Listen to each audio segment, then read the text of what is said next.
DPP 1 के कुछ question लगे थे, किए आप लोगों ने 61 से 75।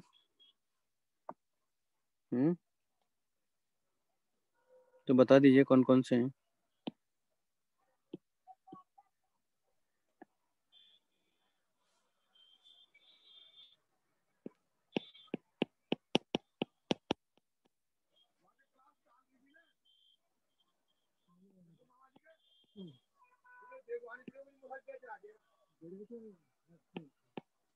बताइए। डीपीपी 1 ही था ना कि 2 था?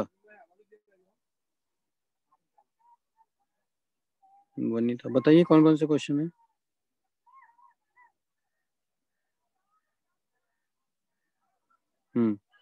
बताइए क्वेश्चन कौन कौन से हैं जो पूछने हैं आपको।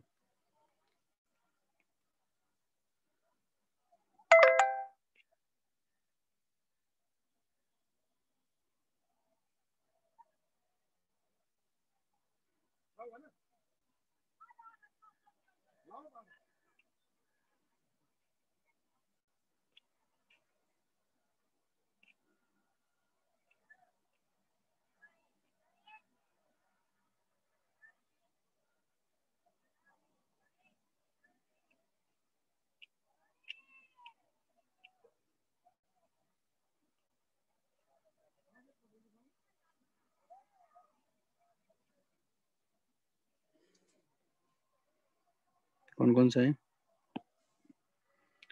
63, 64।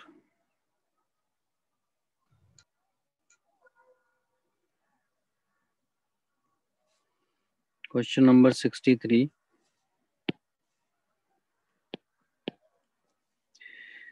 The 1 kg block is being pushed against a wall by a force. ये वर्टिकल वॉल है।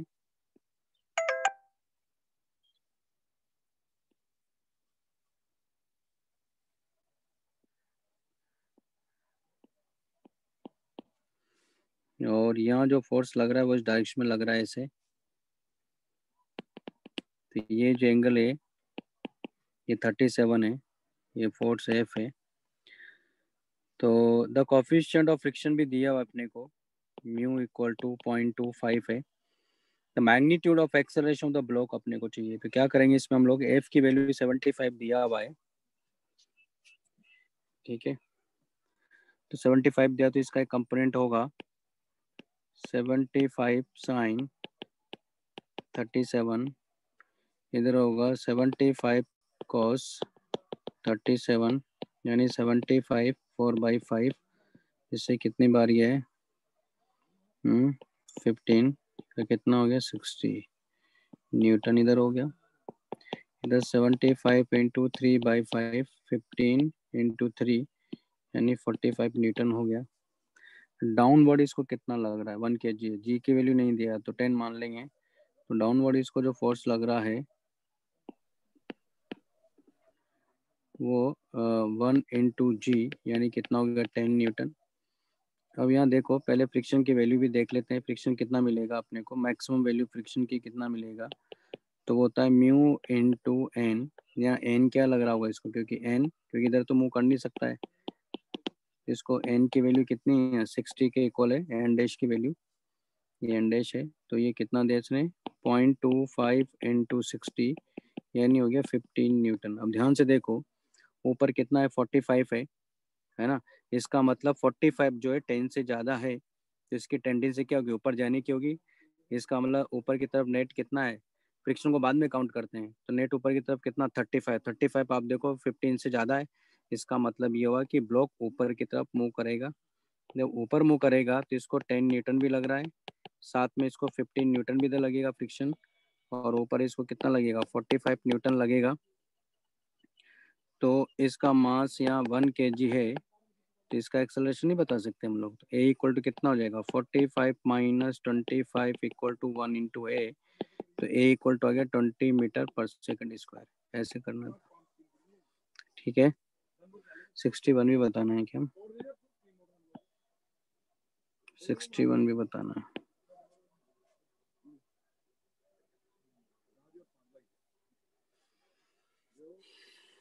ठीक है।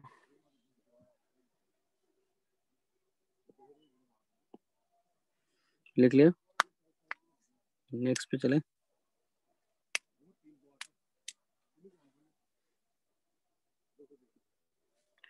नेक्स्ट है 61।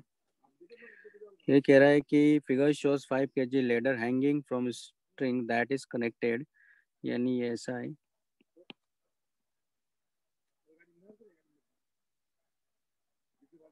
ये स्प्रिंग बैलेंस है यहाँ,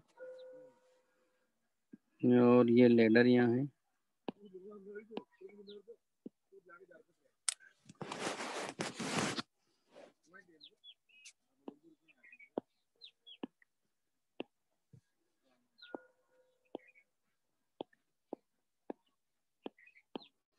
ये आदमी ऊपर की तरफ जा रहा है, तो क्या हो रहा है, क्या कह रहा है, 5 kg लेडर है ना, इसका मास 5 kg लेडर का, from a string that is connected with a ceiling and is having a spring balance connected in between a buoy of mass, ये 25 kg का बॉय है, is climbing up the ladder at acceleration 1 metre per second square, यानी ये 1 metre per second square से ऊपर move कर रहा है। Assuming the spring balance and the string to be massless and the spring to show a constant reading, the reading of spring balance बताना है। तो सिंपल सी बात है कि आदमी अगर ऊपर की तरफ मूव कर रहा होगा तो इसका मतलब इसको नॉर्मल ऊपर लग रहा होगा, डाउनवर्ड इसको 25 × G लग रहा होगा, तो ऊपर की तरफ a = 1 metre per second square से एक्सलेट कर रहा है, तो क्या लिखेंगे यहाँ, n - 25 × G = 25 × 1, तो n = कितना हो गया, देखो 250 प्लस, यानी हो गया 275 न्यूटन, इसको n डैश मान लेते हैं।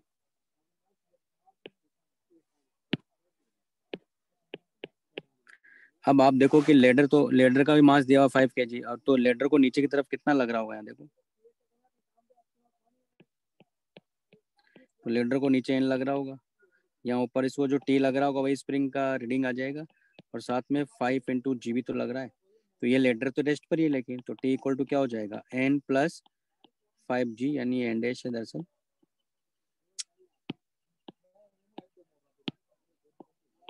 तो 275 प्लस ये आ गया 50, कितना आ गया, जोड़ो इसको, 325 न्यूटन आया, लेकिन वो रीडिंग की पूछ रहा है तो 10 से डिवाइड कर देंगे, 32.5 आना चाहिए, क्योंकि रीडिंग की जब बात करेंगे तो T/G करते हैं, ये उसकी रीडिंग होती है, तो ये आ जाएगा 325/10, तो 32.5, यानी इतना kg वो दिखाएगा, ये आंसर है,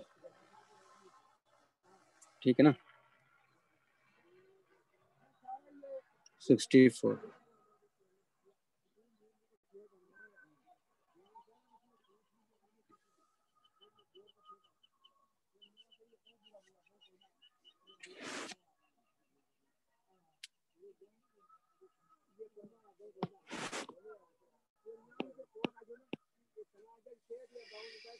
The system is shown in the figure. Block A moves with velocity 10 meter per second. The speed of the mass M of the mass B will be.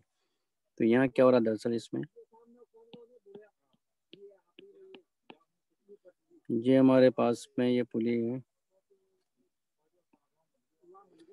आप ये देखो कि ये एंगल कितना है, तो ये जो एंगल यहाँ है ये पूरा मिला के 60 डिग्री है ना, लेकिन आप यहाँ देखो कि ये जो ये तो फिक्स है यहाँ, लेकिन जो बी मूव करेगा, बी तो इस सर्कल में घूमेगा ना,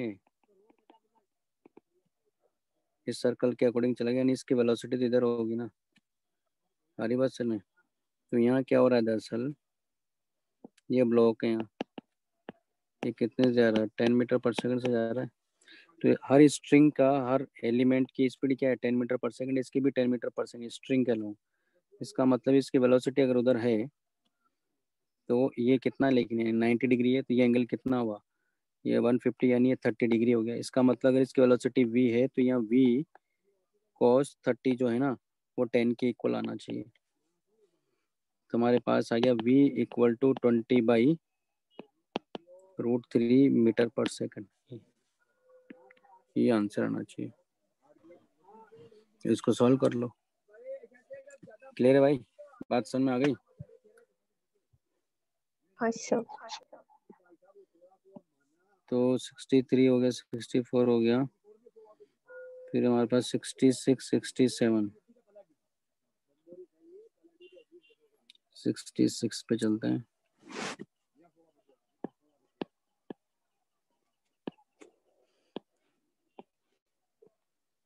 तो DPP 7 करना शुरू कर देना आप लोगों ने। कुछ लोगों ने DPP 2 कर लिया तो ठीक है, फिर DPP 7 डिस्कस करेंगे हम लोग, है ना।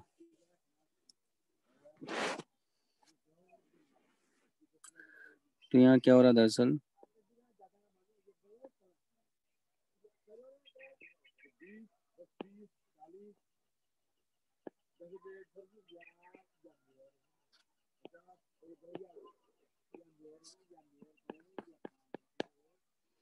तो ये A ये B है, इस पर फोर्स F है। Two block can be placed on a plane surface as shown in figure. Mass of block A दिया हुआ है 100 kg है, and that of block B is 200 kg है। Block A is tied to stand and block B is pulled by force if the coefficient of friction between the surfaces of A and B वो दिया अपने को, यानी इन दोनों के बीच में जो म्यू दिया है वो 0.2 है, और यहाँ जो B और ग्राउंड का दिया वो 0.3 है। If for the motion of B the minimum value of F is this, तो मिनिमम वैल्यू की बात कर रहा है, इसका मतलब क्या हुआ, यहाँ फ्री बॉडी डायग्राम बनाएंगे B का। तो B को देखो क्या हो रहा है, अल्टीमेटली यहाँ जो नॉर्मल लगेगा, क्योंकि एक नॉर्मल ये है, इसको ये N1 है, एक नॉर्मल ये है, ये N2 है, और डाउनवर्ड कितना लग रहा है इसको 200 G लग रहा है। इस पर फोर्स हमने F लगाया, तो इसको फ्रिक्शन इधर की तरफ कितना लगेगा, ये μ1 मान लेते हैं, ये μ2 मान लेते हैं। तो μ1 N1, इसको कितना लगेगा यहाँ μ2 N2। इसका मतलब F किसके इक्वल होना चाहिए, F equal to μ1 N1 plus μ2 N2। N1 ऊपर वाले ब्लॉक के लिए देखेंगे तो N1 क्या लगेगा, इसको 100 G लगेगा ना, इसमें तो कोई डाउट ही नहीं होना चाहिए। और N2 कितना हो जाएगा 100 G प्लस, है ना, क्योंकि N1 की वैल्यू ये, और 200 G रख दो, सॉल्व कर लो, आ जाएगा आंसर। आई बात सुनो। हेलो, सुनिए भाई। हाँ सर। 67।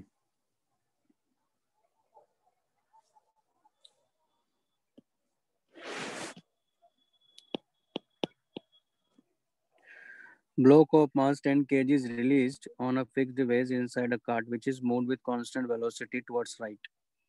अब यहाँ देखो कि कांस्टेंट वेलोसिटी से जा रहा है, और हमें मालूम है कि जो रियल फोर्स होता है वो फ्रेम इंडिपेंडेंट होते हैं। तो हम लोग क्या करेंगे, पहले यहाँ जो नॉर्मल के वर्क की बात कर रहा है, नॉर्मल पहले निकाल लेंगे। तो ये एंगल कितना है 37 है, ये कितना है यहाँ 10 kg है, और ये कितने जा रहा है 10 मीटर पर सेकंड से, यानी इसका जो एक्सेलरेशन है वो 0 है कार्ट का। ये तो ये कह रहा है कि the take initial velocity of block with respect to cart is 0 work done by normal direction with respect to ground on block in 2 seconds बताना है अपने को। 10x है, ठीक है। तो क्या करेंगे, देखो यहाँ पहले विद रिस्पेक्ट टू कार्ट चले जाओ आप, तो शूडो फोर्स तो लगेगा ही नहीं। तो ब्लॉक पे कौन कौन से फोर्स लग रहे हैं, डाउनवर्ड 10G लग रहा है, शूडो फोर्स है नहीं, बस नॉर्मल लग रहा है ना। तो आप देखो इसके रेस्पेक्ट में चले गए, तो यहाँ mg को रिजोल्व करो, तो mg का एक कंपोनेंट क्या होगा, यानी 10G cos 37 आ जाता है, मालूम है सबको, यानी किसकी वजह से आ रहा है, ये आ रहा है G sin 37 की वजह से। तो नॉर्मल की वैल्यू कितनी मिलेगी अपने को 10G cos 37, यानी 10 इंटू जी की वैल्यू कितना ले रहा है 10 ले रहा है, इंटू 4/5, ये कितना हो गया 2, यानी कितना आ गया 18 न्यूटन आ गया। इसको इंडेक्स लेते हैं, तो 18 न्यूटन आ गया। अब अगर 18 न्यूटन आ गया, तो यहाँ ध्यान से देखो, इस कार्ट का इसके अलोंग ये आ रहा है, तो यहाँ देखो कार्ट का अगर ऐसा आ रहा है, तो इसको नॉर्मल तो ऐसे लग रहा है ना। तो आप यहाँ देखो इस 10 का इस डायरेक्शन में वो निकालो कंपोनेंट, है ना।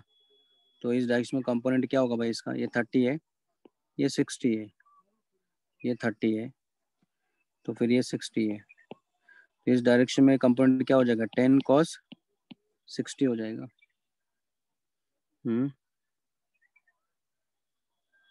कुछ गड़बड़ किया है क्या?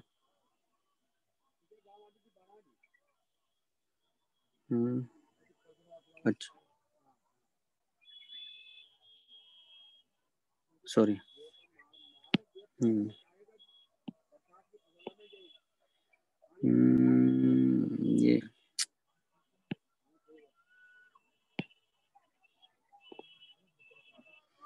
ये 53 तो 37 तो 53 होगा, सॉरी तो 53 होगा।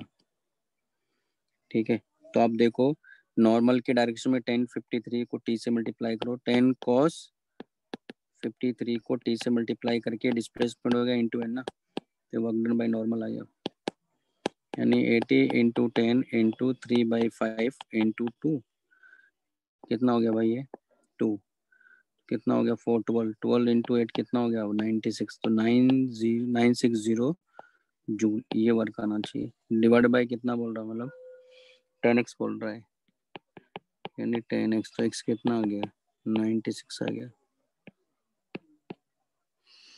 ठीक है ना, तो ये कॉन्सेप्ट लगा दे मैंने, नॉर्मल के डायरेक्शन में डिस्प्लेसमेंट निकाल लिया, क्योंकि फोर्स कांस्टेंट है। तो बेस्ट पार्ट यही है कि डिस्प्लेसमेंट का भी आप रेजोल्यूशन कर सकते हो फोर्स के डायरेक्शन में, तो आ जाएगा।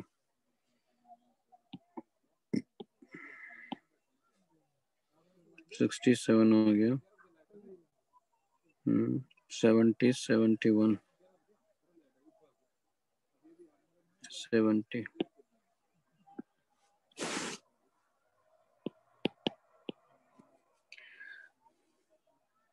A perfect smooth sphere of mass 2 kg is in contact with a rectangular block B of mass 4 kg and vertical wall is shown. All surfaces are smooth. Find normal reaction by vertical wall in sphere A.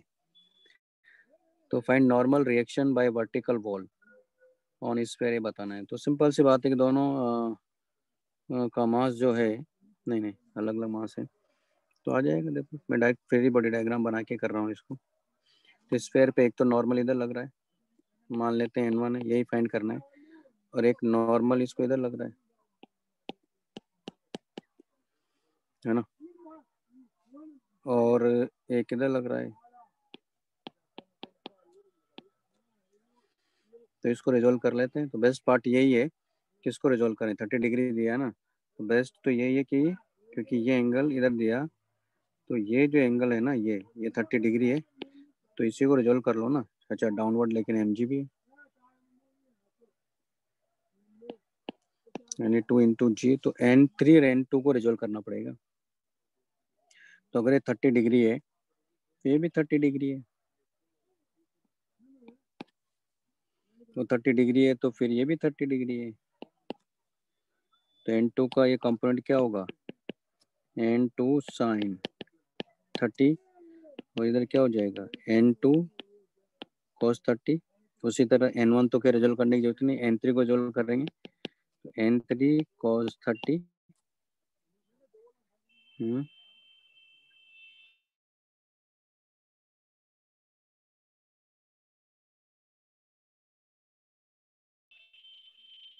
ऐसे ही कर रहा हूँ क्या।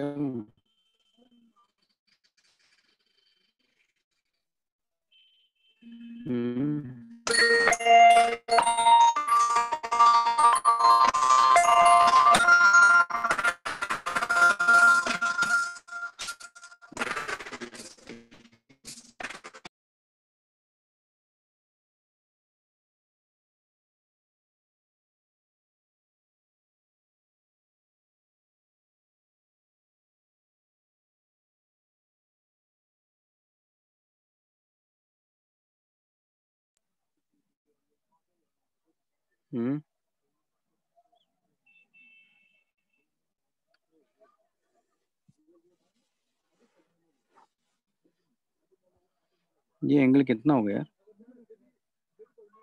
ये गड़बड़ किया ना ये एंगल का हमने। भाई टफ क्वेश्चन नहीं है, सिंपल ये बस रिजॉल्व करना है वो। मैं इसको कर देता हूँ, देखो 71 सॉरी 70।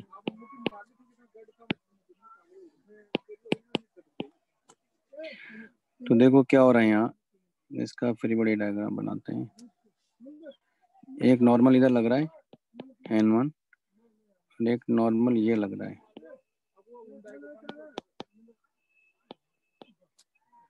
और ये वर्टिकल है ना, तो ये एंगल 30 डिग्री निकल के आता है एक्चुअली। और एक इसको इधर की तरफ लग रहा है, ये N2 है, और डाउनवर्ड इसको क्या लग रहा है, 2G लग रहा है। तो रिजोल्व नहीं कर सकते इसको, N2 को इधर कर लो, N3 को इधर कर लो, इधर कर लो, N3 को इधर कर लो, कर लोगे। फिर इसका देखना है आपको,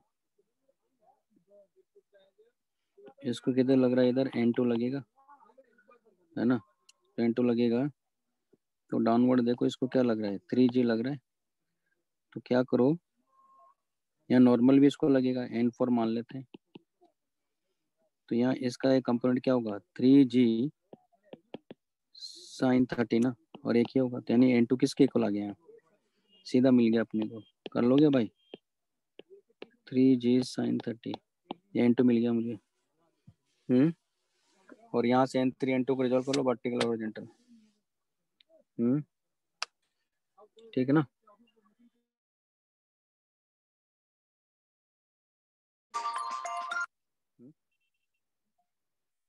हेलो, कर लोगे क्या कि पूरा सॉल्व करके बताऊं।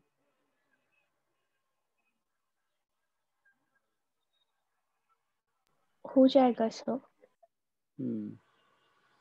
71।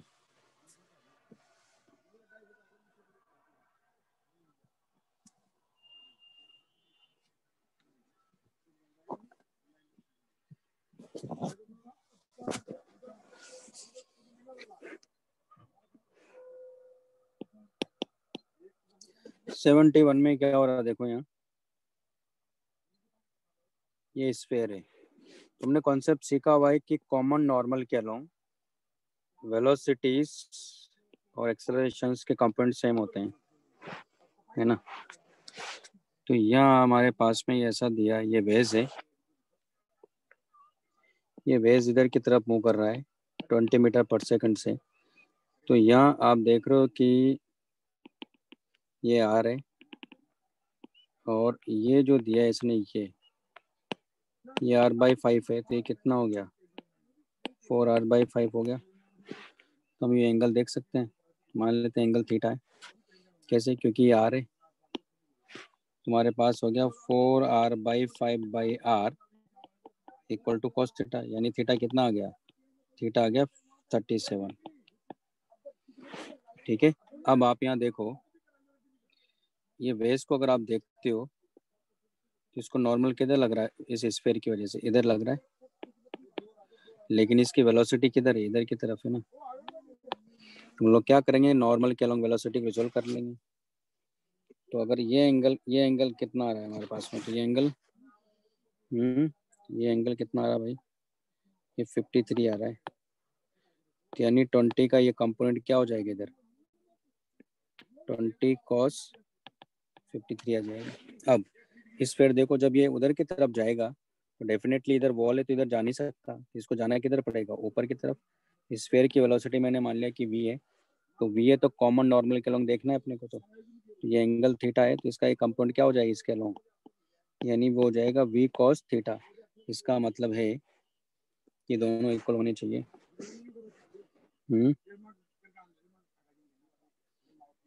ठीक है ना। तुम्हारे पास आ गया v cos theta equal to क्या होना चाहिए, 20 cos 53 होना चाहिए। तो v इंटू cos 37 कितना होता है, 4/5। 20 इंटू कितना होता है, 3/5। तो इससे तो ये कैंसिल आउट हो गया, इससे ये 5, यानी v कितना आ गया, 15 मीटर पर सेकंड, यानी इस फिर ऊपर की तरफ कितने से जा रहा है, 15 मीटर पर सेकंड से जा रहा है। ठीक है ना। तो ये कॉन्सेप्ट है इसके अंदर। 73।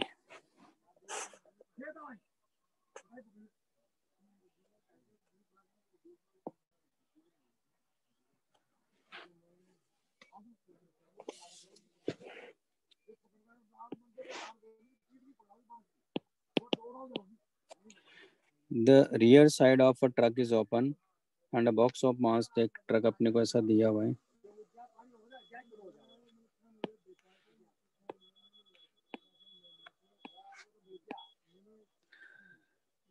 and a box of mass 20 kg is placed on the truck 4 meters away from the open end. यानी ये जो डिस्टेंस यहाँ दिया है, यानी ये ब्लॉक यहाँ है और ये डिस्टेंस जो दिया है 4 मीटर है,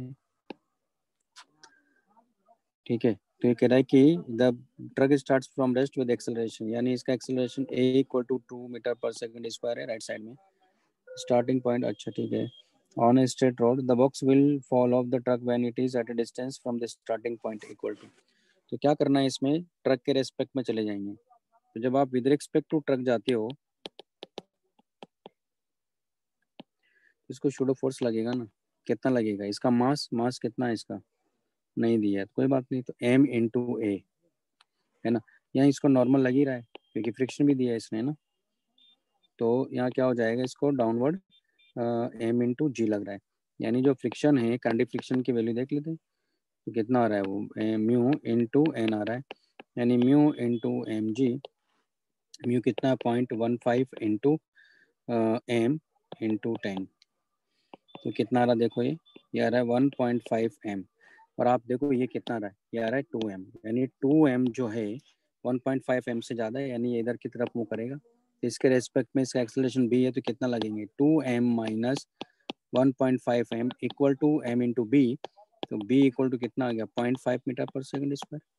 तो आप देख रहे हो कि रेस से स्टार्ट हुआ तो 4 मीटर चल रहा है, तो टाइम निकाल लेते हैं, कितना चला 4, initial velocity 0 plus half 0.5 into T square, तो 1/2 1/4 यानी 16, तो टी इक्वल टू कितना आ गया 4 सेकंड आ गया, 4 सेकंड में कितना चला, तो ट्रक चला दरअसल इनिशियल वेलोसिटी तो 0 ही है, तो हाफ इंटू 2 इंटू 4 का होल स्क्वायर यानी 16 मीटर चला है, ये आंसर आना चाहिए, ठीक है ना, तो ऐसे करना था।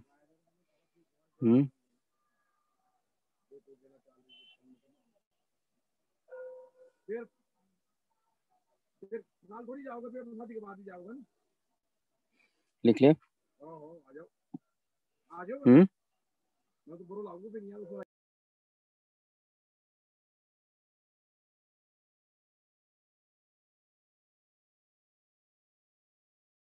लिख लिया क्या?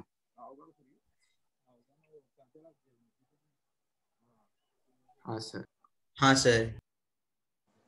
तुम क्या पढ़ रहे थे? मैंने क्या करवा देता आपको, राउंड ऑफ करना सिखा देता।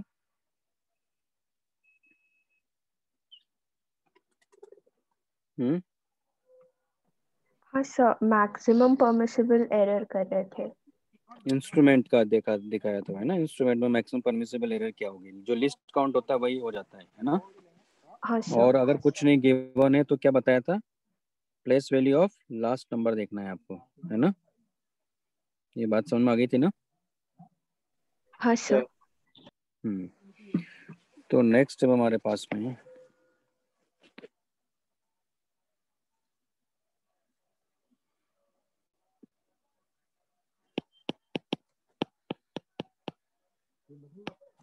अब बात करेंगे कॉम्बिनेशन की, लेकिन कॉम्बिनेशन के पहले हम लोग एरर इन मैग्नीट्यूड बात कर लेते हैं। एरर इन मैग्नीट्यूड क्या होगा,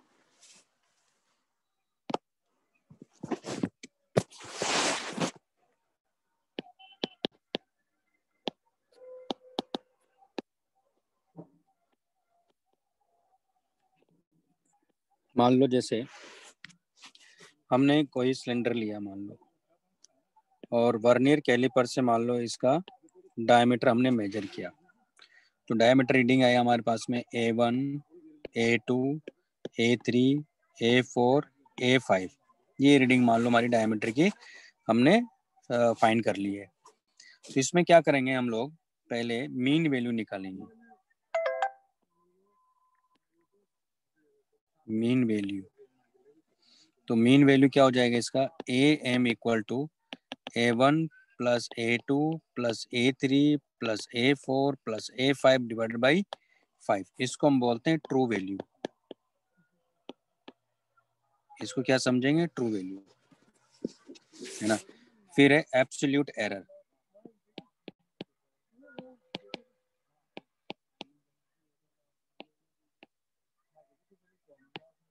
तो एब्सोल्यूट एरर का मतलब होगा यहाँ डेल्टा A1 इक्वल टू होगा AM माइनस A1, है ना।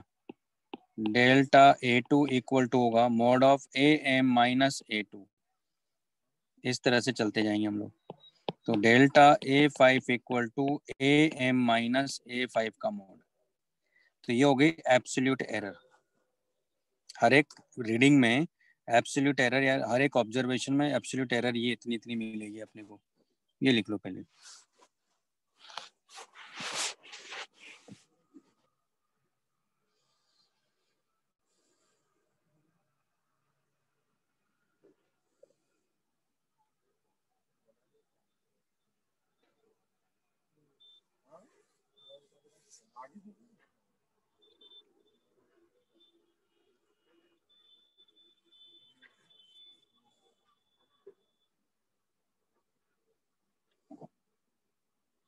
लिख ले। नहीं सर, एक मिनट।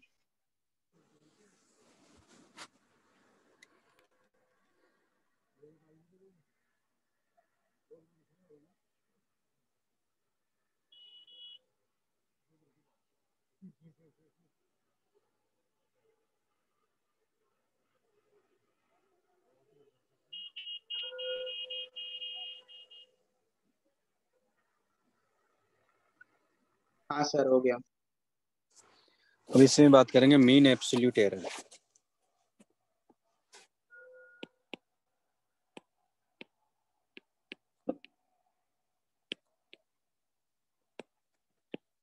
तो उसको लिखते हैं डेल्टा AM इक्वल टू जाएगा delta A1 plus delta A2 plus delta A5 divide by 5। ठीक है, ये होगी मीन एब्सोल्यूट एरर। फिर है रिलेटिव एरर, और इसको फ्रैक्शनल एरर भी बोलते हैं। तो वो हो जाएगी डेल्टा AM बाई AM। ठीक है, फिर है परसेंटेज एरर।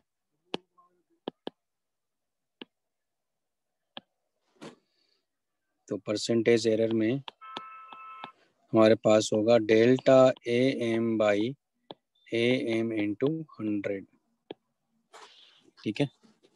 अच्छा, ये जो मीन एब्सोल्यूट एरर आई है, तो यहाँ जो हम लोग रीडिंग लिखेंगे यानी फाइनल जो रीडिंग लिखेंगे या value of diameter of a cylinder, तो वो लिखा जाता है दरअसल AM plus minus delta M, है ना। और चाहो तो परसेंटेज में भी लिख सकते हैं। तो परसेंटेज में अगर लिखेंगे तो value of diameter of cylinder, तो यार परसेंटेज के साथ लिखेंगे तो ऐसे लिखते हैं, और AM plus minus delta AM by AM into 100, ये भी लिखते हैं कई बार। ऐसा भी आपको दिया रहेगा क्वेश्चन में। इसका मतलब ये हुआ कि जो सिलेंडर का डायमीटर एक्चुअली वो लाई कर रहा है AM प्लस डेल्टा AM और AM माइनस डेल्टा AM के बीच में लाई कर रहा है डायमीटर। ये मतलब होता है। ठीक है, लिखो।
लिख ले भाई। हाँ सर। तो जैसे इसमें एग्जांपल 16 देखिए आप, एग्जांपल 16 पर आप जाओगे तो वो इसी कॉन्सेप्ट पर बेस्ड है ना। In some observations value of g are coming, ये आ रहा है, इसके एवरेज वैल्यू निकाल लेंगे, है ना, ए एम निकाल लेंगे, फिर हर एक में से यानी ए एम माइनस क्या करेंगे जी वन, या मतलब जी एम निकालेंगे यहाँ, तो जी एम माइनस जी वन ये होगी एब्सोल्यूट एरर, मॉड ले लेंगे, फिर उसका भी मीन निकाल लेंगे, वही दिया है यहाँ, ठीक है ना। एक बार करके देखिएगा, समझ में आ जाएगा। ओके, तो ये कॉन्सेप्ट है इसके अंदर। भाई समझ में आया मैंने क्या कहा? हाँ सर। हाँ सर। तो ये हो गया। नेक्स्ट है एरर इन कॉम्बिनेशन। मान लो कई सारे फिजिकल क्वांटिटीज दिया हुआ है और उन सब में एरर है, तो जो फाइनल फिजिकल क्वांटिटी जिसकी वैल्यू अपने को फाइंड करनी है उसमें कितनी एरर मिलेगी, है ना। तो ये बात कर लेते हैं।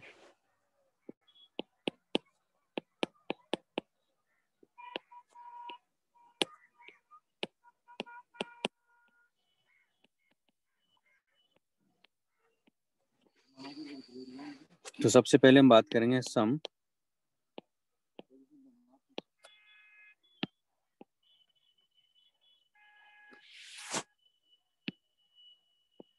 तो हम बात करेंगे सम और डिफरेंस।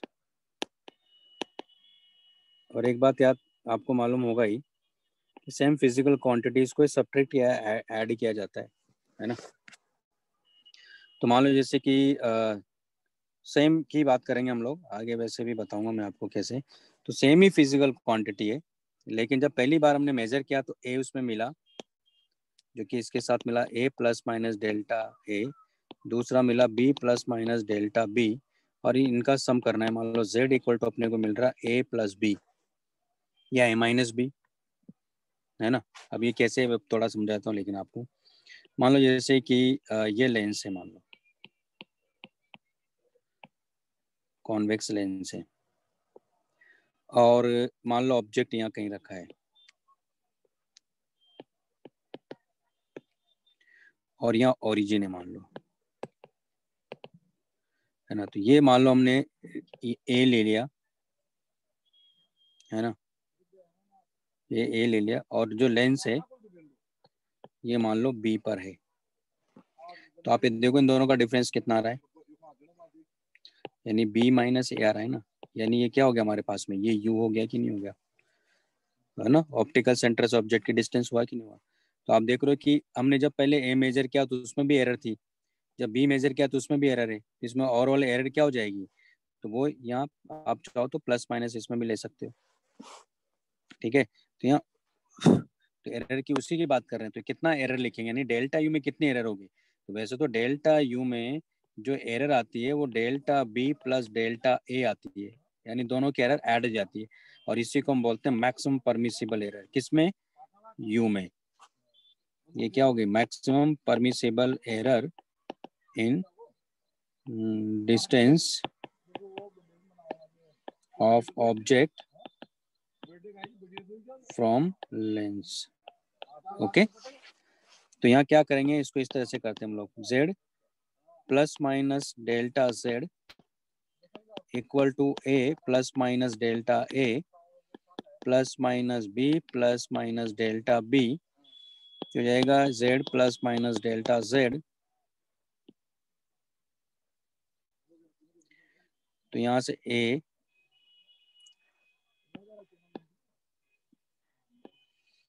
तो जाएगा a माइनस b, ये हो गया प्लस माइनस डेल्टा a, ये हो गया माइनस प्लस डेल्टा b, तो ये तो इससे कैंसिल आउट हो गया। तो यहाँ जब मैक्सिमम परमिसिबल एरर की बात करेंगे तो मैक्सिमम परमिसिबल एरर, तो डेल्टा जेड को हम लोग लिखेंगे, प्लस माइनस सबको ऐड कर देते हैं यहाँ, तो delta A sorry plus delta ए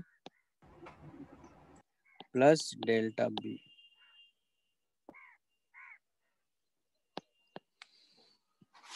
तो ये हमारे पास में एरर आ जाएगी, जैसे मैंने यहाँ कर दिया था। तो इसकी मैक्सिमम एरर क्या हो जाएगी डेल्टा यू में, मतलब यू में, जो कि डेल्टा यू लिख रहा हूँ मैं, वो delta A plus delta B हो जाएगा। ठीक है, लिख लो इसको।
लिख लिया?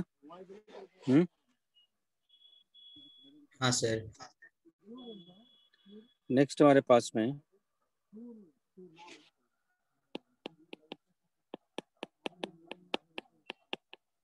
डिवीजन और मल्टीप्लिकेशन।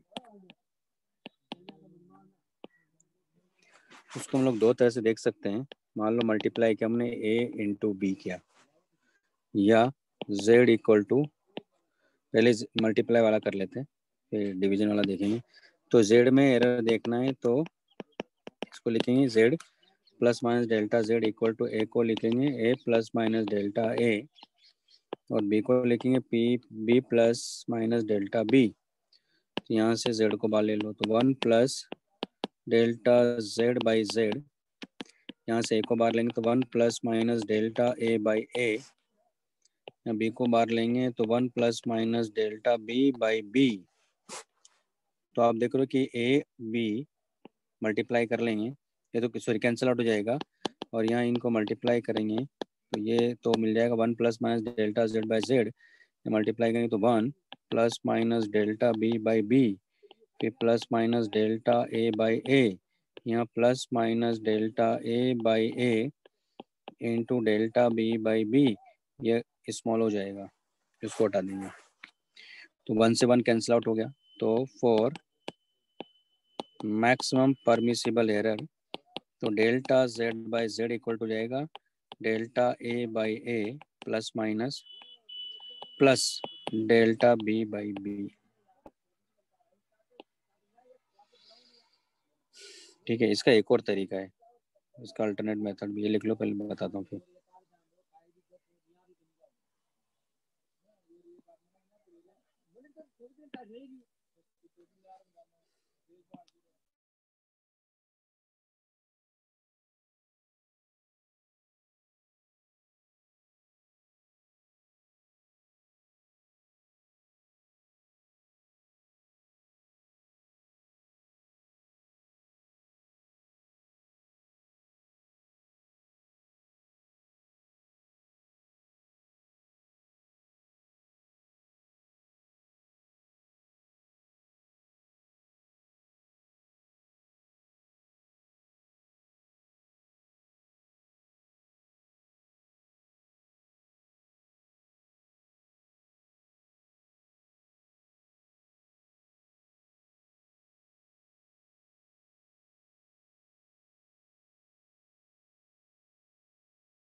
लिख लिया आप लोगों ने?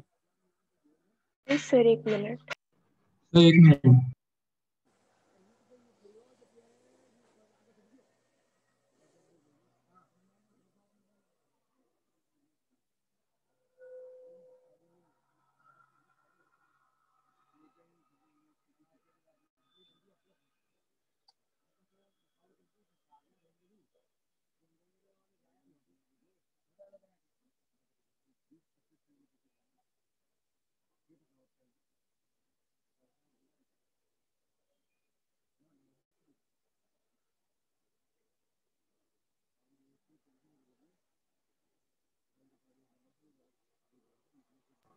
होगा सर।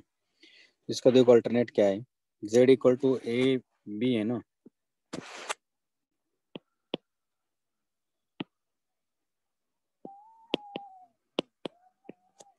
तो z equal to a by b है, आप लोग ले लो। L N Z equal to L N A minus L N b, differentiate कर लो। Delta Z by Z equal to delta A by A minus delta B by b. Sorry कोई बात नहीं, मल्टीप्लिकेशन में था, मैंने डिवीजन वाला ले लिया। चलो कोई बात नहीं, इसको यहाँ से ए इंटू बी है ना, फिर प्लस हो जाएगा। ठीक है, तो 4 मैक्सिमम परमिसिबल एरर, तो ये जाएगा delta Z by Z equal to plus minus delta A by A plus delta B by B, ये आ जाएगा हमारे पास में। ठीक है ना, उसी तरह डिवीजन का भी देख लेते हैं। तो डिवीजन कैसी मेथड से कर देता हूँ मैं, ए बाई बी, तो L N Z equal to L N A minus L N B, delta Z by Z equal to delta A by A minus delta B by B. तो 4 maximum permissible error, सबको positive बना देंगे, ये हो जाएगा plus minus delta A by A plus delta B by B, क्योंकि maximum error की बात कर रहे हैं हम लोग।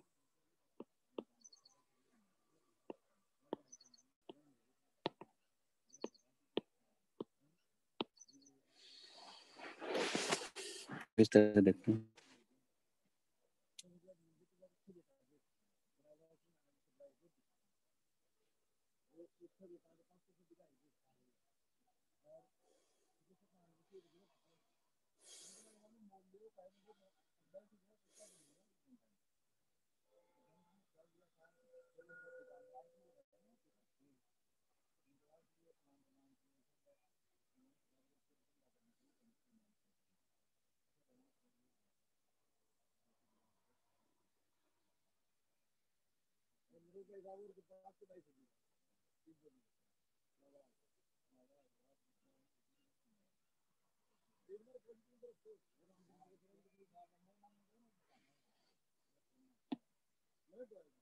लिख लिया?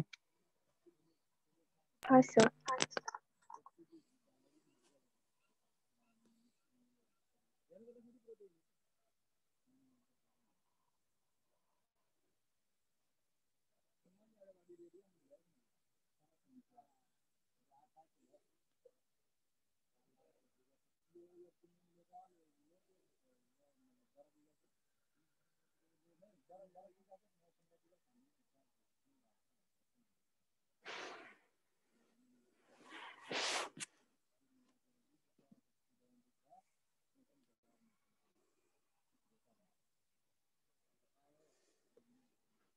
ठीक है ना? हाँ सर।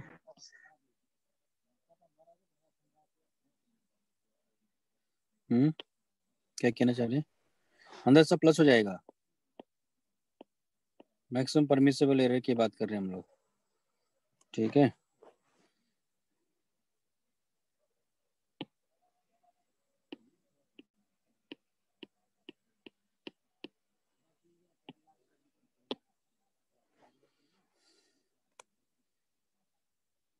तो नेक्स्ट है, if physical quantities are raised to some power.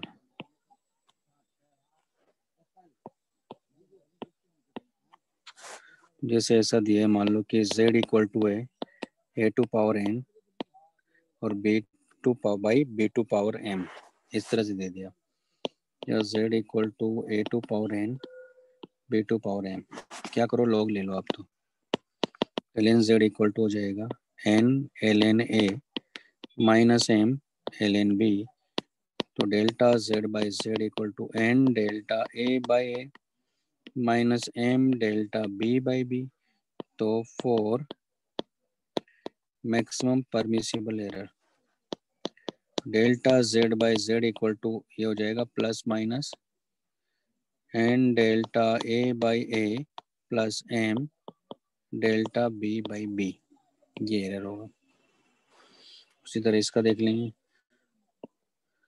तो ln z equal to n ln a plus m ln b, तो delta z by z n delta a by a plus m delta b by b, ये maximum permissible error हो गई है ना। ये plus minus लगा दें, तो सबको प्लस कर देना एक तरह से। ये जैसे क्वेश्चन बताते हैं आपको, देखो एक क्वेश्चन है,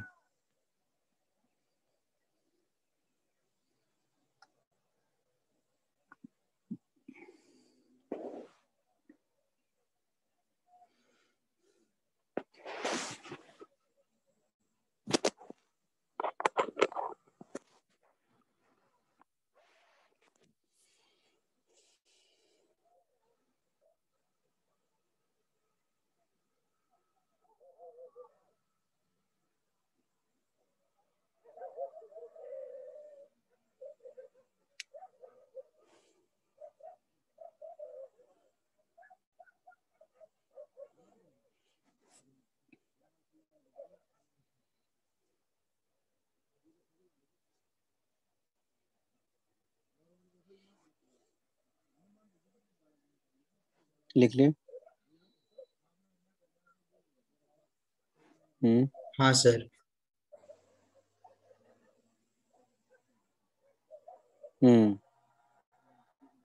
बाद में साइन अलग होगा, मतलब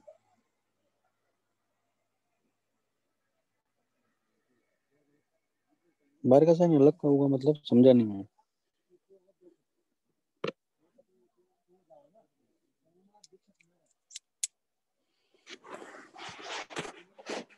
जैसे क्वेश्चन मान लो, एग्जांपल हमारे पास में एग्जांपल देखो, आप 12 एग्जांपल 12 में आप देखो r इक्वल टू 1.05 ओम दिया है, डायमीटर दिया है इसने 0.6 mm दिया है, और लेंथ दिया है 75.3 सेंटीमीटर है। If maximum error in measurement के दिया ऐसा, लेकिन अगर नहीं देता तो क्या लेते हैं इसका, place value of last digit देखते हैं हम लोग ना। तो जैसे 0.01 दे दिया उसने, लिस्ट काउंट ऑफ डायमीटर का दिया हुआ है, तो वह उसकी मैक्सिमम परमिसिबल एरर, यानी अपने को एक तरह से क्या क्या दिया इसने, डेल्टा आर दिया है 0.01 ओम, डेल्टा डी दिया है इसने अपने को 0.01 mm, और डेल्टा एल इसने दिया अपने को 0.1 सेंटीमीटर। तो ये कह रहा है कि मेजरिंग, अच्छा ठीक है, find the maximum permissible error in resistivity. हमारे पास फॉर्मूला होता है, फॉर्मूला क्या है, R equal to rho L by pi D square by 4। हमें तो रेजिस्टिविटी में चाहिए, तो रो इक्वल टू क्या हो गया, पाई बाई 4 को अलग करेंगे, r d square by l हो गया, लॉग ले लो, l n rho l n pi by 4 plus L n r plus 2 l N d minus L n l, तो डेल्टा रो बाई रो, ये तो जीरो ही है, delta are by are plus 2 delta D by D, और ये minus delta L by l. लेकिन हम किसकी बात करेंगे यहाँ? Maximum permissible error. तो जाएगा delta are by are plus 2 delta D by D plus delta L by L. सबको पॉजिटिव कर देना है, प्लस माइनस लगा दो, और नहीं भी लगाओ तो उससे कोई फर्क नहीं पड़ता प्लस माइनस का, ऐसा कुछ है नहीं। वैल्यूज रख दो, सॉल्व कर लो। तो जब आप सॉल्व करोगे तो अगर परसेंटेज में चाहिए तो 100 से मल्टीप्लाई कर देंगे इस चीज को, तो वैल्यूज रखोगे तो ये वैल्यू मिलेगी 4.3%। सारी वैल्यूज रख के सॉल्व कर लो, मेरे ख्याल से कोई डाउट होना नहीं चाहिए इसमें। ठीक है, तो इस तरह से करेंगे।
लिख लिया क्या?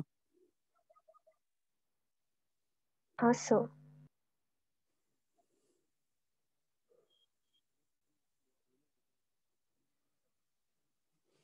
अब लेकिन मान लो ऐसा आपको नंबर दिया, मान लो इस तरह की वैल्यूज दिया, जैसे एक एग्जांपल लेता हूँ मैं।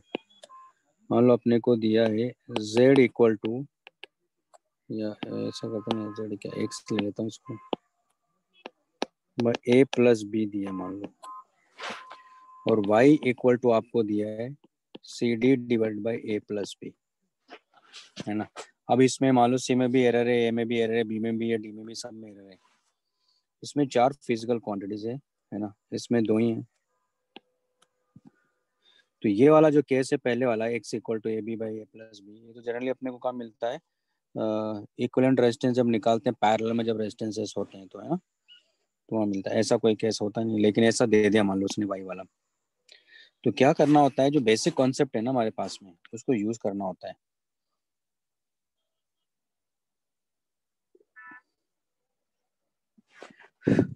जो भी बेसिक कॉन्सेप्ट है हमारा, उसको यूज करेंगे। बेसिक कॉन्सेप्ट क्या बताया मैंने, सब में लिखेंगे a प्लस माइनस बी, ये सब, है ना।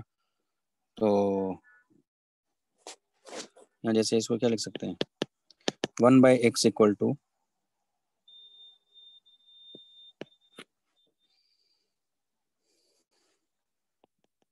1 by A plus 1 by B लिख सकते हैं ना।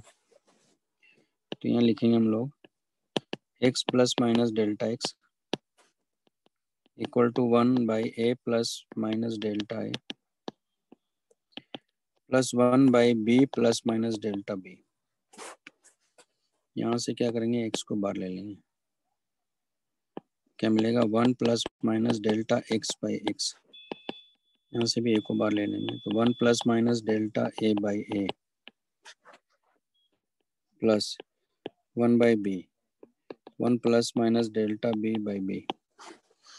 इसको ऊपर ले जाएंगे तो 1 बाई एक्स, तो 1 plus minus delta X by X to power minus 1, 1 by A, 1 plus minus delta A by A to power minus 1 plus 1 by B, 1 plus minus delta B by B to power minus 1।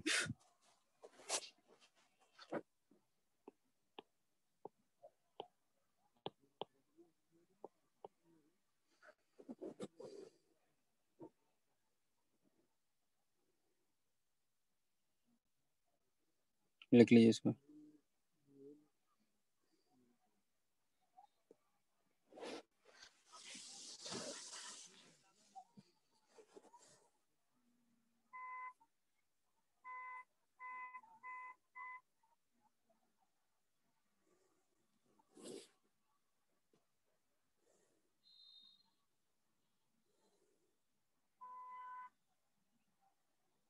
लिख लिया? Sir 1 minute.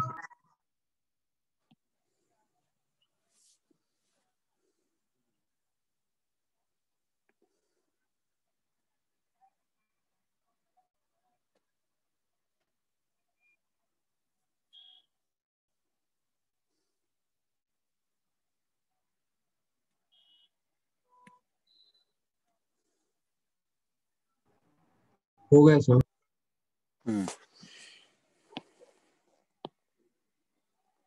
इसको भी हटा देता हूँ अभी मैं।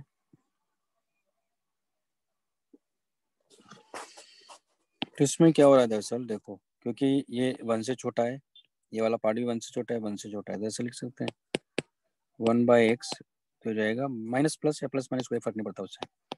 तो ये आ जाएगा हमारे पास में इक्वल टू 1/a, तो 1 plus minus delta a/a plus 1/b, 1 plus minus delta b/b, multiply कर देंगे तो 1/x plus minus delta x/x² equal to 1/a plus minus delta a/a² plus 1/b plus minus delta b/b²। आप देखो ये cancel out हो गया।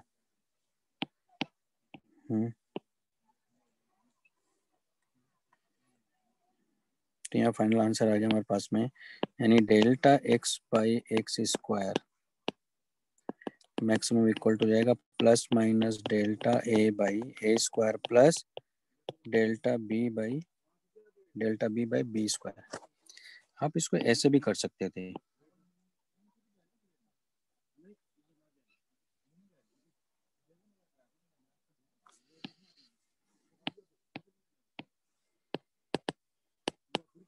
हमारे पास में 1/x equal to 1/a plus 1/b है, तो दो सेपरेट वैल्यूज दिख रही है अपने को, तो यहाँ तो इसमें कोई दिक्कत ही नहीं है।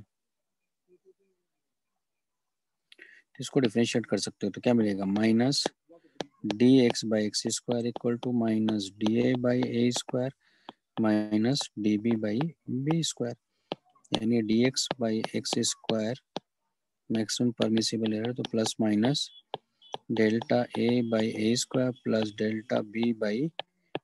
आप इसको डायरेक्ट लिख सकते हो। प्रॉब्लम है सेकंड वाले में, क्योंकि उसमें चारों अलग अलग फिजिकल क्वांटिटीज हैं, तो उसको कैसे करेंगे फिर, तो उसको करेंगे इसी मेथड से, जो पहले वाला मेथड मैंने आपको बताया वही इंपॉर्टेंट है। बाद में जो मैं आपको जैसे लॉग लेके या जैसे भी डिफरेंशिएट करके, तो ये आपको थोड़ा ध्यान रखना पड़ेगा। कॉन्सेप्ट तो यही है जो पहले बता रहा हूँ मैं। अल्टरनेट वाला मेथड जो है, अगर आपको स्ट्राइक कर जाता है तो ऐसे कर लो, तुरंत आ जाएगा, है ना। ये इसलिए बता रहा हूँ मैं साथ में, ये स्ट्राइक करने वाली बात नहीं। किया तो जो बेसिक कॉन्सेप्ट है वो तो यूज कर ही सकते हो आप, उसको यूज करो, उससे तो आना ही आना है। बाकी का जो बीच में ट्रिक बता रहा हूँ तो भाई वो समझना पड़ेगा थोड़ा आपको, कि कहाँ लग रही है कहाँ नहीं लग रही है। क्योंकि जैसे इसलिए तो मैंने CD/A+B लिया है। अब उसमें कैसे करोगे, इसमें तो चारों फिजिकल क्वांटिटी फंसी हुई है।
लिख लिया?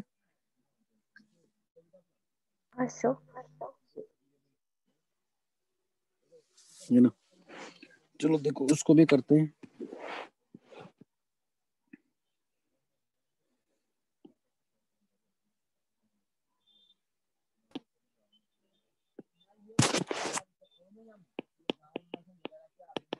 तो y इक्वल टू हमारे पास था C D by A plus B. तो अगर आप इसको अलग करते भी हो तो कैसे करोगे भाई? तो एक काम करते हैं,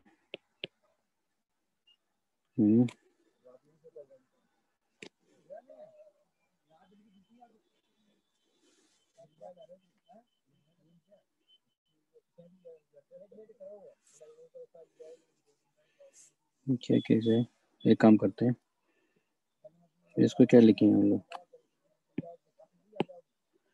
तो इसी में कर सकते हैं हम। तो y plus minus delta Y equal to C plus minus delta C D plus minus delta D divide by A plus minus delta A plus B plus minus delta B. अब इसको कैसे करेंगे? एक काम करते हैं, ठीक है, फंसा हुआ है तो सब। चलो देखते हैं, यहाँ से y को बाहर लेते हैं। तो y क्या मिलेगा अपने को? 1 plus minus delta y by Y. यहाँ c को बाहर लेंगे तो c plus minus delta c, sorry 1 plus minus delta c by c D 1 plus minus delta d by D divide by a को बाहर ले लो 1 plus minus delta a by a plus b को बाहर ले लो। या एक काम करते नहीं तो a प्लस b को ही बाहर ले लो। तो अगर यहाँ से a प्लस b को बाहर लेंगे तुम्हारे पास आ जाएगा 1 plus minus delta a by a plus b plus minus delta b by a plus b। ये समझ में कैसे लिया मैंने? हाँ सर। है ना? अब यहाँ देखो आप, क्योंकि y इक्वल टू क्या ये है तो एक कट जा रहा है, देखो तुम्हारे पास आ गया 1 plus minus delta y by Y equal to multiply कर दो तो 1 plus minus delta D by D plus minus delta C by C plus minus delta C delta D by C D. अब इसका क्या किया जाए? इसका भी कुछ ना कुछ तो किया जा सकता है। देखो कैसे, ये हो गया 1 plus minus delta A plus delta B divided by A plus B to power minus 1 है ना, तो क्वांटिटी देखो 1 से छोटा है तो इसको भी क्या आ जाएगा? तो 1 plus minus delta Y by Y, तो ये तो 0 ही हो गया। तो 1 plus minus delta C by C plus minus delta D by D, और ये 1 plus minus delta A plus delta B by A plus B, है कि नहीं? ये लिख लो पहले।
लिख लिया?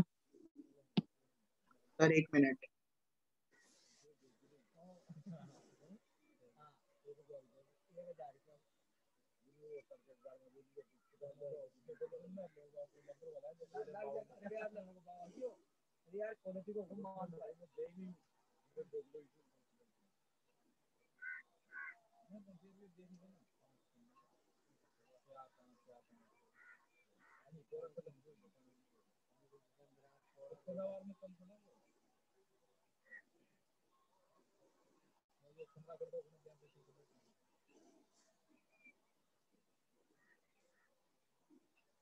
सर हो गया।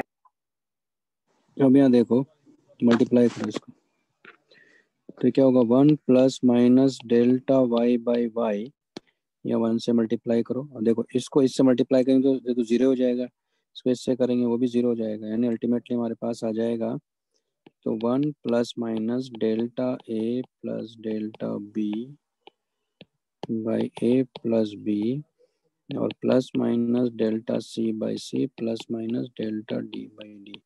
ये फाइनल आंसर होगा हमारे पास में, है ना। तो 1 से तो 1 कैंसिल आउट हो गया। अब देखो इसको,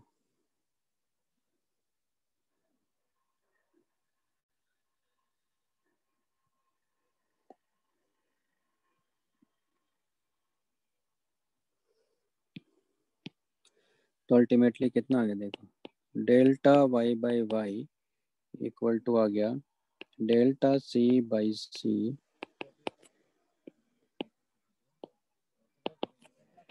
plus delta D by D plus delta A plus delta B by A plus B.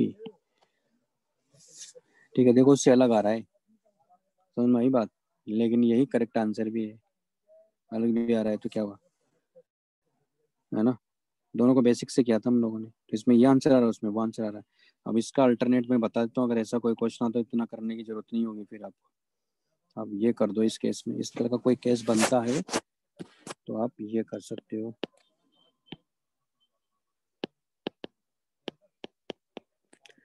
क्योंकि y equal to C D by A plus B है, लॉग ले लो, तो L N Y equal to L N C plus L N D, देखो सबको separate कर देना हमने, L N A plus B differentiate कर दो, तो delta Y by Y equal to क्या आ गया, delta C by C plus delta D by D minus delta A plus B divided by A plus b.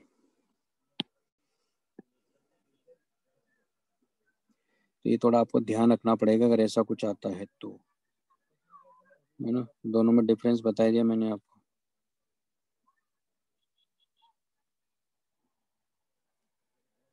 और ऐसा question आया नहीं है, ये टेढ़ा ही क्वेश्चन है भाई ऐसा।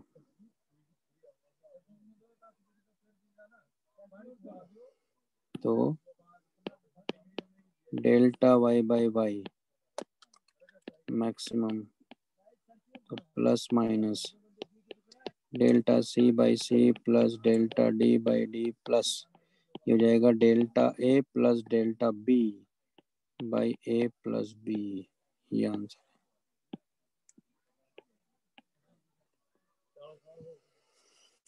लिख लीजिए इसको।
लिख लिया?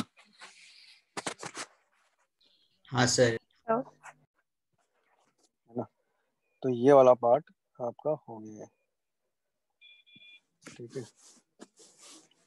तो क्वेश्चन दिए हुए क्वेश्चंस करेंगे तो समझ में आ ही जाएगा आपको।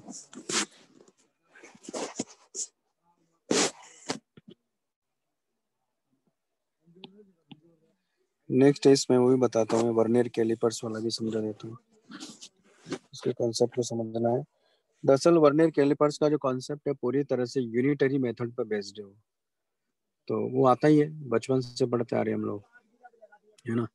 बस वही समझना है आपको, वो समझ में आ गया तो बाकी सब हो जाएगा इसमें, ठीक है।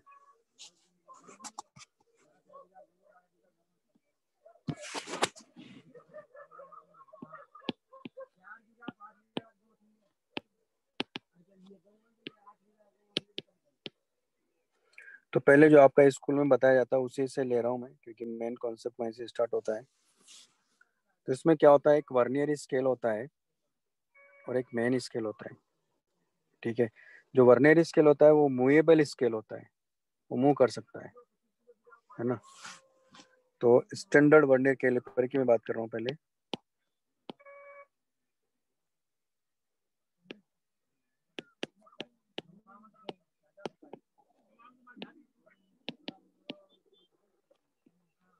स्टैंडर्ड वर्नियर कैलिपर्स, ठीक है।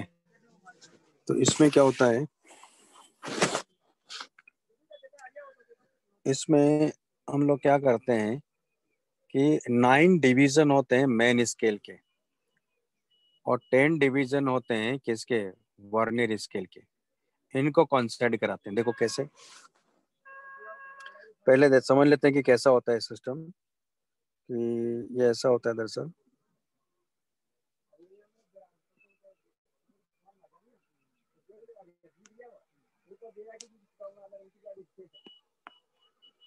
ये है ना, ये फिक्स्ड स्केल मानते हैं हम लोग इसको, और ये जो होती है स्केल, ये मूवेबल स्केल होती है, ठीक है। यानी ये हमारी मेन स्केल होती है,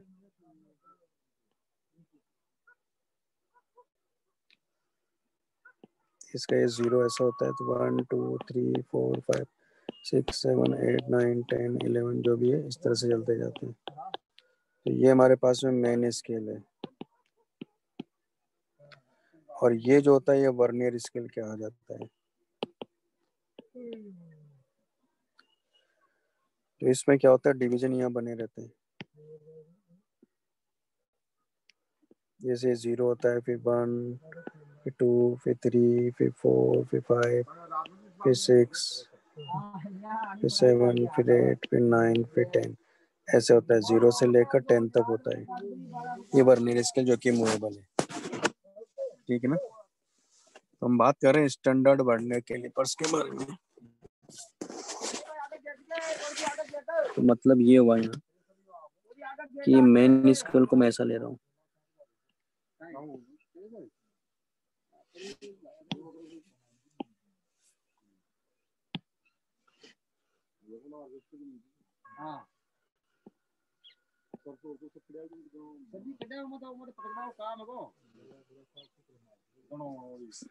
ये 0,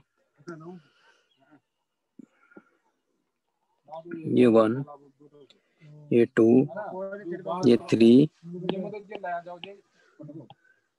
4, 5, 6, 7, 8 और ये है 9, ये मेन स्केल का है। और यहाँ क्या करते हैं, वर्नियर स्केल का यहाँ लेते हैं 0,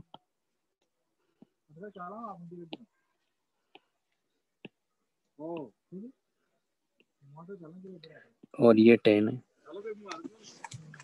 है ना। तो यानी 10 डिवीजन में हमने इसको लिया है ना। तो यहाँ क्या करेंगे हम लोग, यहाँ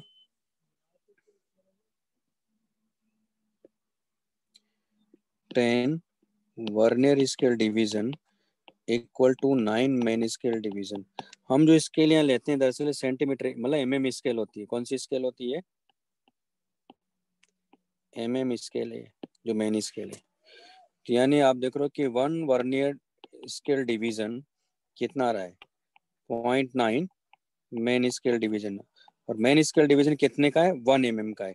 इसका मतलब हुआ 0.9 mm हो गया।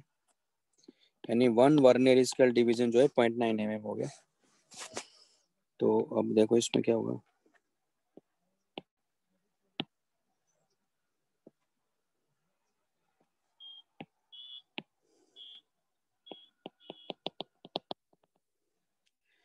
तो ये जाएगा हमारे पास में, ये 1 यहाँ जाएगा क्योंकि ये कितनी लेंथ का है? ये 0.9 mm का है ना। और ये कितना हुआ देखो यहाँ, ये 0.1 mm हुआ कि नहीं हुआ? ये समझ में आया सबको? फिर देखो नेक्स्ट वाला कहाँ जाएगा? नेक्स्ट वाला यहाँ जाएगा, ये 2 होगा क्योंकि टोटल लेंथ कितना होना चाहिए? 1.8 ना। फिर थर्ड वाला कहाँ जाएगा?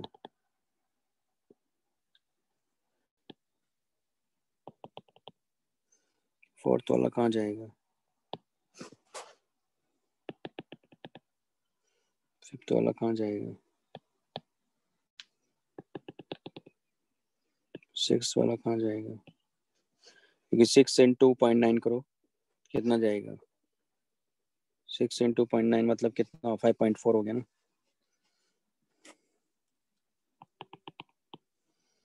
ये कहाँ जाएगा? 7।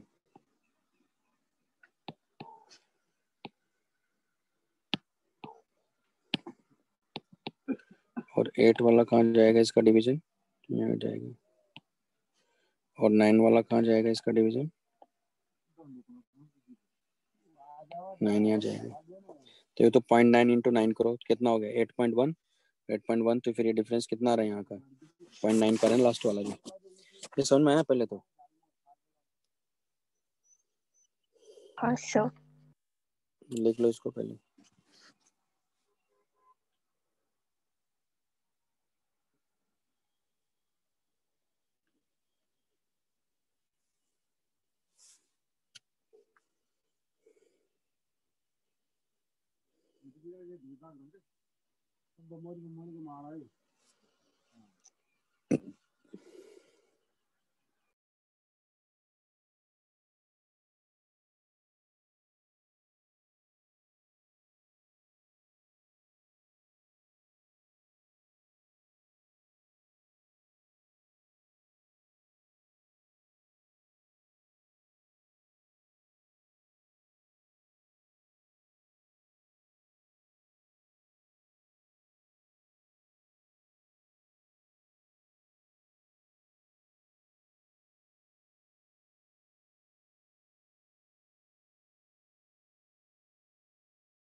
ठीक है ना। इसमें क्या होता है, लिस्ट काउंट या वर्नियर कांस्टेंट इसको बोलते हैं। लिस्ट काउंट या वर्नियर कांस्टेंट।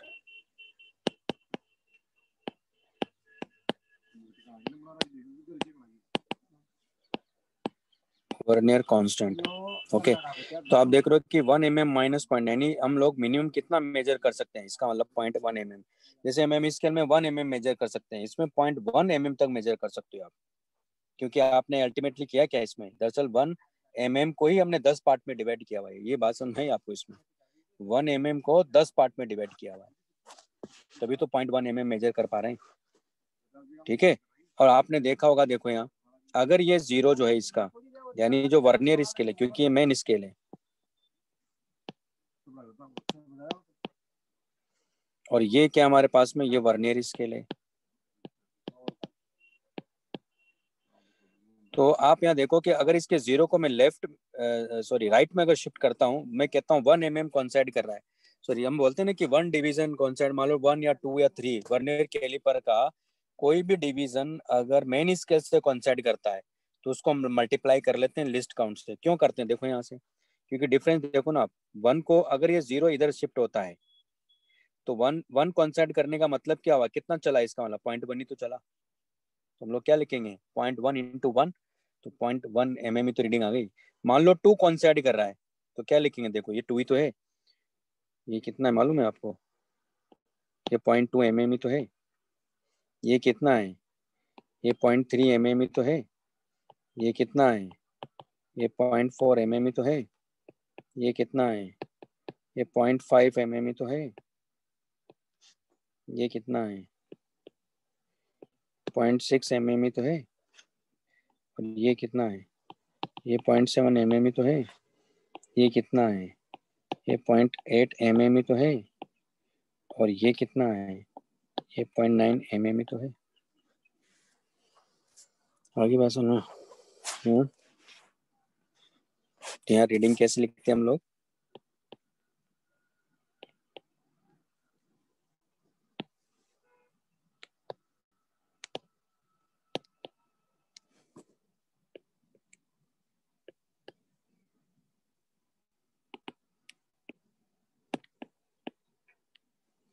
तो जो भी होगा, है ना, जो भी वैल्यू यहाँ होगी, जैसे मान लो 0 इसका 5 और 6 के बीच में लाई कर रहा है।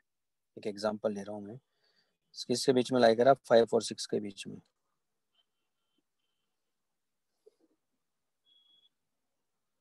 है ना।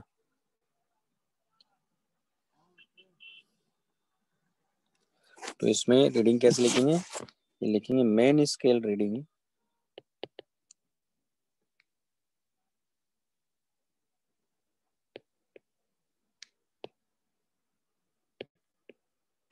प्लस, यहाँ लिखेंगे वर्नियर स्केल रीडिंग,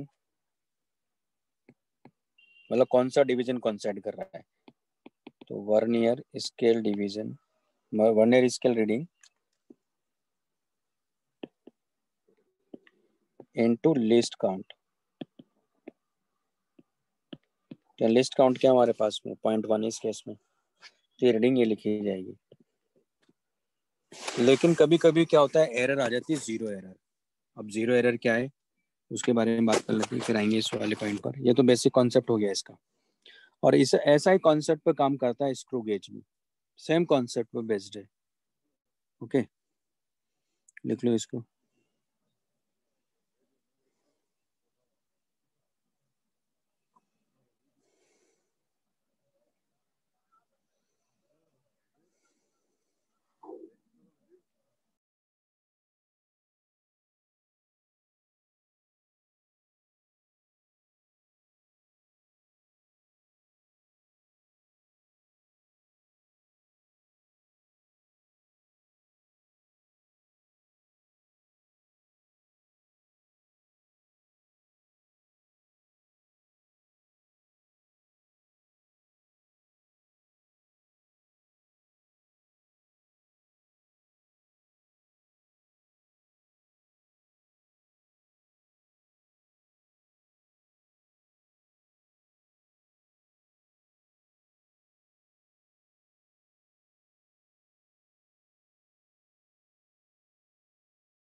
ठीक है। आज इसका PDF भेजूंगा एक, जिसमें मेजरमेंट से रिलेटेड है, एरर से रिलेटेड है, राउंड ऑफ करना, significant figure, unit and dimension का भी उसमें, तो वो तो खैर मैं करवा दूंगा, ज़्यादा कुछ बच नहीं। नेक्स्ट क्लास में ये टॉपिक आपका कंप्लीट हो करवा दूंगा पहले मैं, ठीक है। लिख लिया आप लोगों ने? हाँ सर। तो आज इतना ही करेंगे, हाँ? क्योंकि मेरी तबीयत वैसे भी ठीक नहीं चल रही है अभी।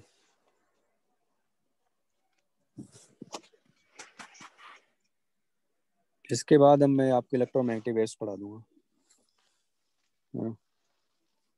तो यूनिट्स एंड डायमेंशन कब करोगे? इसी की बात करूँगा ना, इसी में, इसी टॉपिक में है वो, इसी के साथ करवा दूंगा।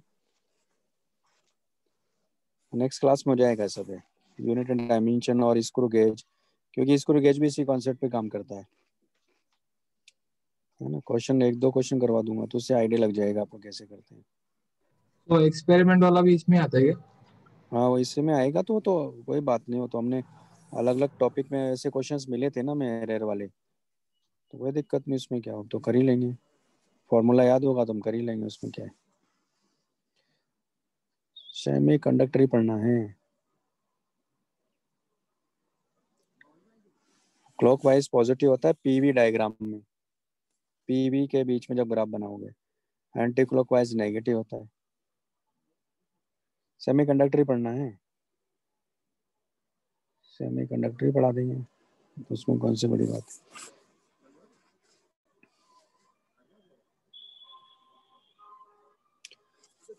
क्लॉकवाइज पॉजिटिव होता है पीवी डायग्राम में।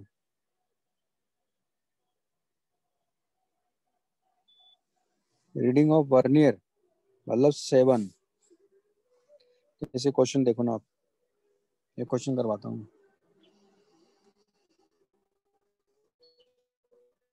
जैसे ये देखो आप, पेज नंबर 16 पे देखो आप, यहाँ इसने एक बॉडी को रखा हुआ है दोनों जॉस के बीच में। तो यहाँ देखो, जो मेन स्केल है ना उसका कौन सा देखो किसके बीच में लाई कर रहा है, 13 और 14 के बीच में लाई कर रहा है, मालूम है? इसका जीरो जो है ना, किसका, ये पेज नंबर 16 दिख रहा है इसमें, जो PDF मैंने भेजा वहां देखो आप, ये देखो जो वर्नियर स्केल है ना नीचे वाला, तो वर्नियर स्केल की जो रीडिंग है, मतलब उसका जो जीरो है वो 13 और 14 के बीच में लाई कर रहा है, यस और नो?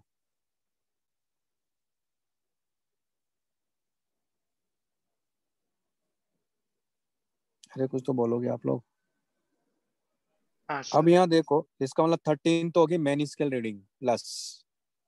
अब यहाँ देखो कौन सा ऐड कर रहा है, देखो आप, यहाँ इसने जूम करके दिखाया, तो ये कह रहा है कि कौन सा ऐड कर रहा है इसका, 1 2 3 4 है ना, 1 0 1 2 3 3 वाला कौन सा ऐड कर रहा है, देखो वर्नियर स्केल का 3 वाला मेन स्केल के किसी एक डिवीजन से कॉन्साइड कर रहा है, तो यानी वर्नियर स्केल रीडिंग मतलब 3 हो गया, इनटू लिस्ट काउंट 0.1 हो गया इस केस के लिए, मल्टीप्लाई करो तो 13 पॉइंट कितना हो गया, नहीं 13.3 आंसर हो गया इसका। बात समझ में आ गई? हाँ हाँ सर। सर। बस ऐसे रीडिंग लेना है। नेक्स्ट जो आएगा वो एरर है, उसमें जैसे जीरो एरर है, मान लो पॉजिटिव जीरो एरर है, नेगेटिव जीरो एरर है, तो जीरो एरर को हमेशा सब्ट्रैक्ट किया जाता है, फिर होता है एंड करेक्शन होता है, उसको हमेशा ऐड किया जाता है ना, तो बताएंगे आपको नेक्स्ट क्लास में सब, ठीक है। जैसे एक और क्वेश्चन इसने लिया है 26, देखो आप, ये कह रहा है कि read the vernier 10 division of vernier scale are matching with the 9 division of main scale, मतलब ये स्टैंडर्ड वर्नियर कैलिपर की बात कर रहा है। एग्जांपल 26 में देखो आप, तो यहाँ देखो इसने ये कॉन्सेप्ट कर रहा है, ठीक है, यानी जीरो एरर, इसमें जीरो ही है, एरर ही नहीं है। तो अब यहाँ देखो किसके बीच में लाई कर रहा है इसका जीरो, देखो वर्नियर स्केल का 10 11 12 13 14 15 और 16 के बीच में लाई कर रहा है, देखो।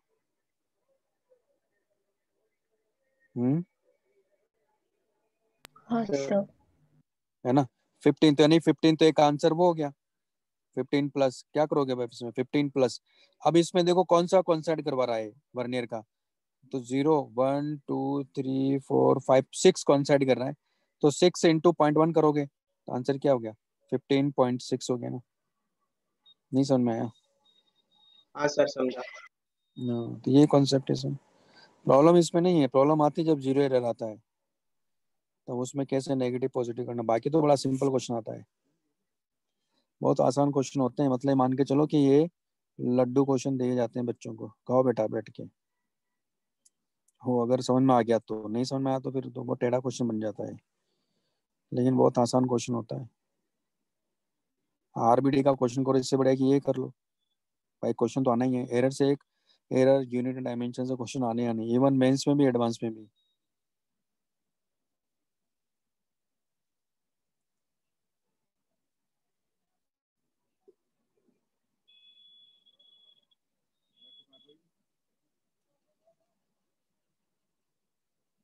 ओके चलिए फिर।